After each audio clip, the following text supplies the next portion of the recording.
ലോകകപ്പിന്റെ ചരിത്രത്തിലേക്ക് തിരിഞ്ഞു നോക്കിയാൽ ഇന്ത്യൻ ക്രിക്കറ്റ് ആരാധകർക്ക് ആവേശം പകരുന്ന ഒരു മലയാളി ബന്ധമുണ്ട്. ഇന്ത്യ എപ്പോഴൊക്കെ ലോക കിരീടം ഉയർത്തിയോ അപ്പോഴൊക്കെ ടീമിൽ ഒരു മലയാളി താരത്തിന്റെ സാന്നിധ്യം ഉണ്ടായിരിക്കും. ലോകകപ്പ് കളിച്ച ആ മലയാളി താരങ്ങളെക്കുറിച്ചും അപൂർവ ഭാഗ്യത്തെക്കുറിച്ചും നമുക്ക് കാണാം.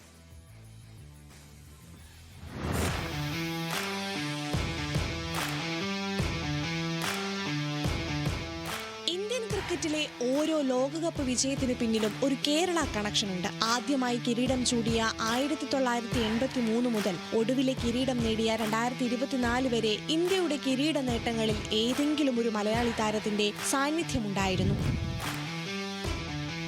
1983 കപിൽ ദേവിന്റെ ചെകുത്താന്മാർ ലോർഡ്സിൽ ലോകകപ്പ് ഉയർത്തുമ്പോൾ ആ ടീമിലെ മലയാളി സാന്നിധ്യമായിരുന്നു സുനിൽ വത്സൻ. ടൂർണമെന്റിന്റെ ഒരു മത്സരം പോലും കളിക്കാൻ അവസരം ലഭിച്ചില്ലെങ്കിലും ഇന്ത്യയുടെ ലോകകപ്പ് വിജയത്തിൽ പങ്കാളിയായ ആദ്യ മലയാളി എന്ന റെക്കോർഡ് സുനിൽ വത്സന് സ്വന്തം.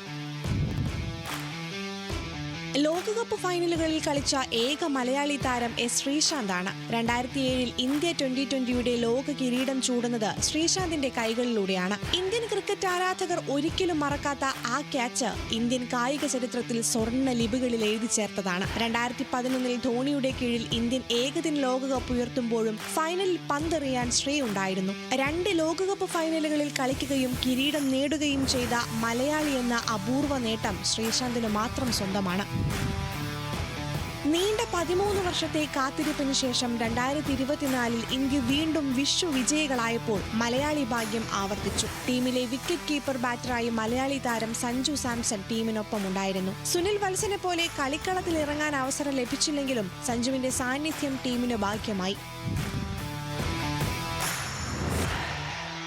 ചരിത്രം വീണ്ടും ആവർത്തിക്കാൻ ഒരുങ്ങുകയാണ്. 2026 ലോകകപ്പിനായി ഇന്ത്യ തയ്യാറെടുക്കുമ്പോൾ ടീമിലെ കരുത്തായി ഇത്തവണ ഒരു മലയാളി സാന്നിധ്യമുണ്ട്, സഞ്ജു സാംസൺ. കഴിഞ്ഞ തവണ ടീമിനൊപ്പം ഉണ്ടായിരുന്ന സഞ്ജു ഇത്തവണ ബാറ്റിംഗിലും വിക്കറ്റിന് പിന്നിലും ഇന്ത്യയുടെ വിജയ ശില്പിയാകാൻ ഒരുങ്ങിക്കഴിഞ്ഞു.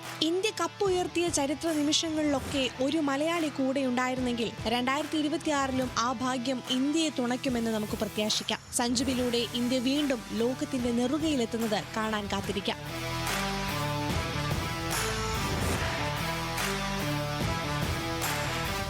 Sports desk, news Malayalam.